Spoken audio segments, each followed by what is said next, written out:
Iniwan ka? Niloko ka? Ipinagpalit ka? Pinaasa ka? At ngayon, dahil sa sakit na ibinigay niya, gaganti ka. Idol, yan ang wag na wag mong gagawin. Hayaan mo lang silang iwan ka.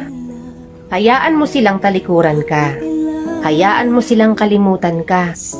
Kasi idol, kung naging tapat at seryoso ka naman sa kanya, kung alam mo sa sarili mo na ikaw yung mas nagpakatotoo sa inyong dalawa, idol, hayaan mo na.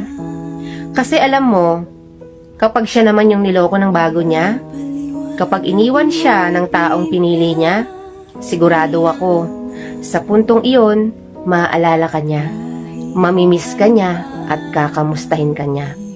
Babalik sa mga alaala niya ang panghihinayang na sinayang niya sa inyong dalawa. At sa oras na kinamusta ka na niya at nakita niyang masaya ka na kahit wala siya, sa punto na iyon, idol, nakaganti ka na. Dahil alam mo ba, ang pinakamasakit na paghiganti ay yung masabi niya sa kanyang sarili na totoo pala, na nasa huli ang pagsisisi. Real talk, babae ka man o lalaki, huwag kang gumanti kung nasaktan ka man ng taong minahal mo.